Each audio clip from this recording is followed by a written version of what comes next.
Welcome to the 1 Hour Guide by Anil Nathu. Today, this deep dive, we're going to look at the key insights from Superforecasting, a comprehensive guide to the art and science of prediction 1 Hour Guide. Distilled, of course, by Anil Nathu. Now, if you've ever, wanted to make better decisions, especially when the future feels so uncertain, whether it's business or personal life, this deep dive is for you. We're going to be unpacking the key lessons from it.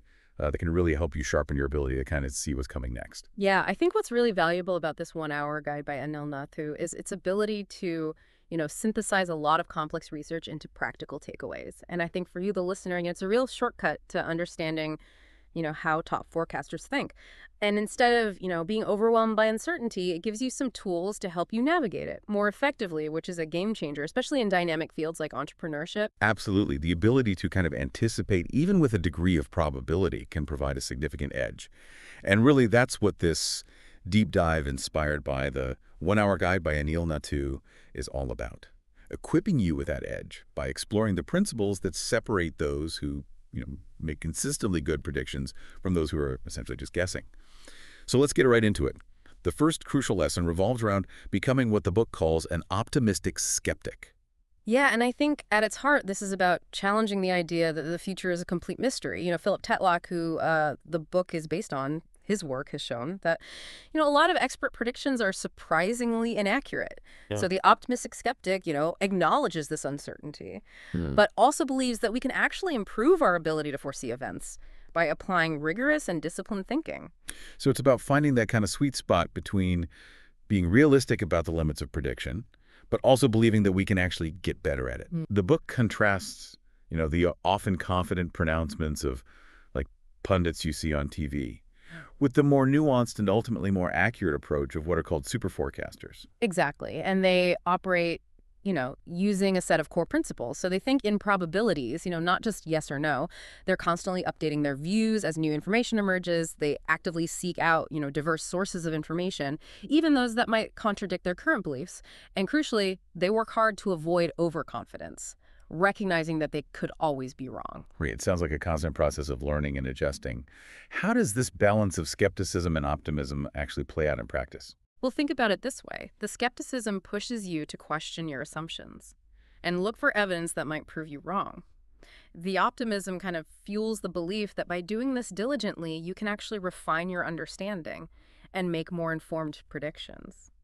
And in the 1 Hour Guide by Anil Nathu, he highlights, big companies like Amazon and Netflix use data-driven forecasting to inform their strategies. And, they're constantly testing and updating their models. Right, which really underscores the value of this approach in a business context.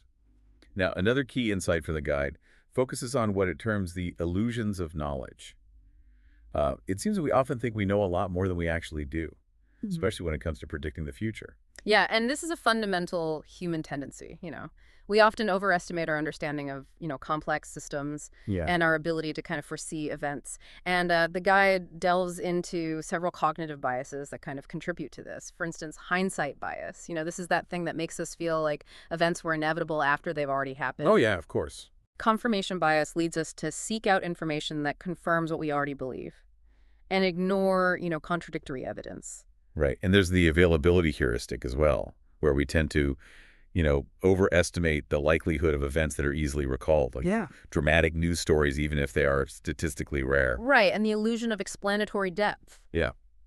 Thinking we understand how things work much better than we actually do. Right. Now, the guide contrasts what it calls hedgehogs, who tend to rely on a single big idea or framework, with foxes who kind of draw on a wider range of perspectives and are more adaptable in their thinking. And it seems that the evidence really suggests that the fox approach is far more conducive to accurate forecasting. Yeah, it makes sense. If you're stuck in one way of seeing things, you're likely to miss important signals. And I think that's one of the key takeaways there. Right. And the guide also emphasizes the critical importance of what it calls keeping score. Yeah. Why is it so vital to actually track the accuracy of our predictions? Well, because without feedback, it's very difficult to improve. And, the guide points out that most forecasters, even professionals, don't consistently track their accuracy. And this lack of accountability, allows those biases to persist. And it prevents us from learning from our mistakes. And hindsight bias in particular can make it seem like our past predictions were better than they actually were. Right, so it's about bringing a level of rigor and objectivity to this whole process. Yeah. The guide mentions the Breyer score as a way to kind of quantitatively measure the accuracy of probabilistic forecasts. Yes, the Breyer score gives you a numerical measure of how well calibrated, those probabilistic predictions are. And this allows for, much more nuanced assessment than just saying, a prediction was right or wrong. And what's really insightful is how consistently tracking our predictions can help us calibrate our confidence levels. We often tend to be overconfident. And seeing the actual results, can be a powerful corrective. Right, it's about moving beyond intuition and gut feelings towards a more evidence-based approach to forecasting. Now, the guide dedicates a significant section to understanding these superforecasters themselves. What sets these individuals apart? Well, the key takeaway here is that superforecasters aren't necessarily geniuses or possess secret information. Their exceptional accuracy comes from how they think. So they consistently apply those principles that we've been talking about, Hmm. thinking probabilistically, being open-minded, Hmm. constantly learning, and being willing to change their minds. So it's more about their cognitive habits than like innate intelligence. Exactly. And the guide details several key characteristics. They break down complex problems into smaller, more manageable questions. They actively seek out diverse perspectives and synthesize information from various sources. They update their beliefs gradually as new evidence emerges, rather than clinging to initial judgments. And they exhibit intellectual humility, acknowledging that they don't have all the answers. Right. It sounds like a very deliberate and thoughtful approach to analyzing information. The guide highlights the Good Judgment Project, where these super forecasters significantly outperformed intelligence professionals. That's a pretty striking result. It really underscores the power of those cognitive strategies. And, when you think about the implications for business, whether it's making strategic plans, investment decisions, or managing risk, the principles that these super forecasters employ seem incredibly valuable. Absolutely. Now, the next section in the guide is titled Super Smart. Mm. And it tackles the question of whether high intelligence is the primary driver of this superior forecasting ability. What's the conclusion? Well, the guide argues that while intelligence can be helpful, it's not the defining factor. It's cognitive flexibility, the ability to kind of adapt your thinking and intellectual open-mindedness that are often more critical. Highly intelligent people can still be prone to biases like overconfidence or clinging too tightly to their initial views. So it's possible to be very smart but still be a poor forecaster if you're not open to changing your mind or considering different perspectives. Precisely. And, the guide emphasizes that traits like OPIC, active open-mindedness, a willingness to revise your beliefs in the face of new evidence, and the ability to think in probabilities are more predictive of forecasting accuracy than IQ alone. And, a great example of this is the 2008 financial crisis, where many highly intelligent experts failed to foresee the collapse. Right. It really highlights the importance of how we process information, not just how much we can process.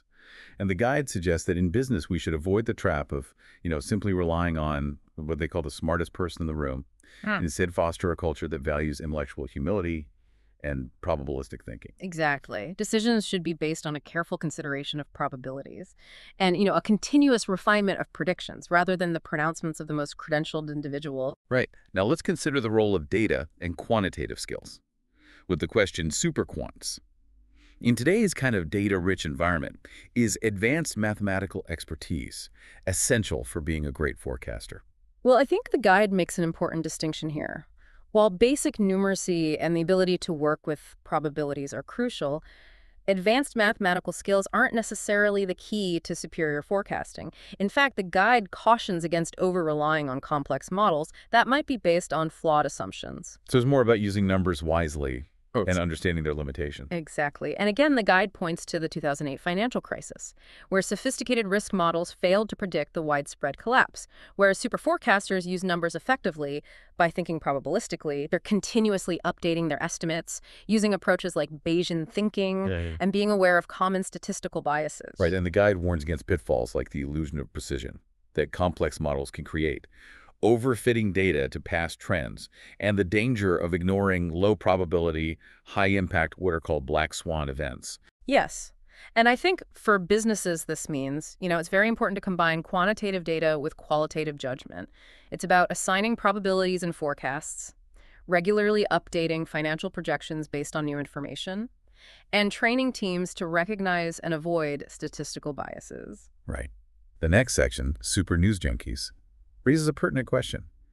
In our always-on news environment, does constantly consuming news actually make us better forecasters? Well, the guide challenges that assumption. While staying informed is important, simply being a voracious consumer of news can actually hinder accurate forecasting.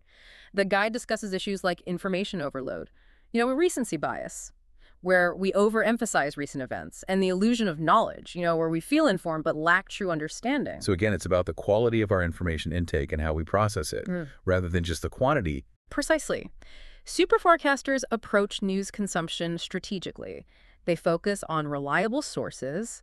They actively question the information they encounter. They think probabilistically about potential outcomes. And they update their forecasts accordingly. And they also avoid overreacting to, sensational headlines. Right. It sounds like a much more discerning and analytical approach to staying informed. For businesses, this means not making knee-jerk decisions based solely on the latest headlines. Seeking out diverse and credible information sources, and training teams to think probabilistically and regularly reevaluate predictions. Absolutely. And I think, the Iraq War intelligence failures are a sobering reminder of the dangers of selective information processing and jumping to conclusions based on limited data. Right. Now, the concept of perpetual beta sounds fascinating. What does this mean in the context of superforecasting? Well, it refers to this continuous improvement mindset that characterizes superforecasters. Unlike many experts who might become set in their ways, superforecasters are always learning, adapting and refining their forecasting skills. They see forecasting as an ongoing process of experimentation and learning. So it's the opposite of a fixed mindset. Exactly. And the guide explains that, some experts might stop learning due to overconfidence or ego. Superforecasters are driven by intellectual humility. They diligently track their prediction accuracy. They embrace feedback, even negative feedback. And they're constantly seeking ways to improve their methods. Right. It sounds like a culture of continuous learning and self-correction is key here. For businesses, fostering this perpetual beta mindset, through probabilistic decision-making, encouraging open feedback, and regularly updating forecasts seems pretty essential for staying ahead. Absolutely. It's about embracing the idea that, our initial predictions are just hypotheses to be tested and refined. Right. Let's move on to the idea of super teams. Can a group of forecasters actually outperform individual super forecasters? Well, the guide highlights that well-structured teams of super forecasters can indeed achieve even greater accuracy than individuals. But the key is the well-structured part. Teams can fall prey to issues like groupthink, where dissenting opinions are suppressed, or hierarchical pressures that prevent open discussion. So it's not just about putting a bunch of smart people in a room together. Not at all. And the guide outlines how effective super teams foster an environment where diverse perspectives are encouraged. Structured debates are used to explore different viewpoints, and information is aggregated effectively. The wisdom of crowds can be powerful, but it needs to be harnessed correctly. Right. This has clear implications for businesses in terms of, building diverse teams. Yeah. Encouraging open dialogue and constructive criticism.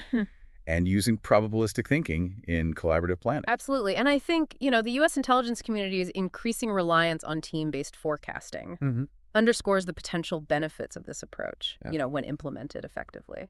Right. Now, the guide addresses the leader's dilemma. What are the particular challenges that leaders face when it comes to integrating forecasting into their decision-making? Well, leaders often face pressure to project certainty and confidence, which can sometimes clash with the probabilistic nature of forecasting. There might be organizational cultures that reward bold pronouncements over nuanced predictions, or situations where accurate forecasts are politically inconvenient. So there can be a tension between the desire for a clear vision and the uncertainty that forecasting often reveals. Exactly. But the guide argues that, embracing super forecasting principles can actually enhance leadership by fostering a more realistic understanding of potential outcomes, encouraging planning for multiple scenarios, and creating a culture that values accurate assessment over wishful thinking. And I think the Cuban Missile Crisis is a great example of where effective forecasting played a crucial role in navigating a high-stakes situation. And for businesses, this means building a data-driven culture, using forecasting to proactively manage risks, and finding that balance between communicating a clear direction and remaining adaptable to new information. Precisely. And leaders who understand and value the principles of super forecasting can create organizations that are more resilient, and better equipped to navigate uncertainty. Right now, the penultimate section of the guide asks, are they really so super? Mm-hmm. And it delves into the limitations of super forecasting and the role that luck might play. Well, the guide acknowledges that even super forecasters aren't infallible. There are inherent limits to predictability, especially beyond a certain time frame, what are called black swan events. Those rare high-impact surprises are inherently difficult to foresee. And the guide also touches on the Dunning-Kruger effect, which can lead many people to overestimate their own forecasting abilities. So it's important to have realistic expectations about what even the best forecasting can achieve. Absolutely. And the guide emphasizes that super forecasting should be seen as a valuable tool to aid decision-making, not as a crystal ball that can predict the future with certainty.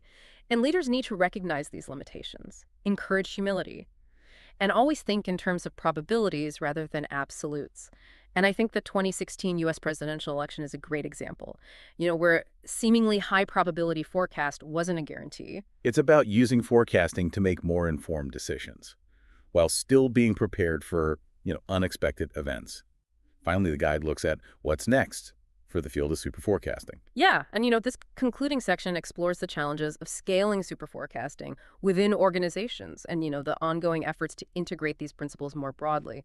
And the guide discusses the potential role of artificial intelligence and forecasting tournaments in further advancing the field. And the ongoing adoption of these methods within the intelligence community suggests a growing recognition of its value. For businesses, the focus really remains on fostering a culture that values accuracy, promotes probabilistic thinking, and uses forecasting to inform strategic decisions and manage risk effectively.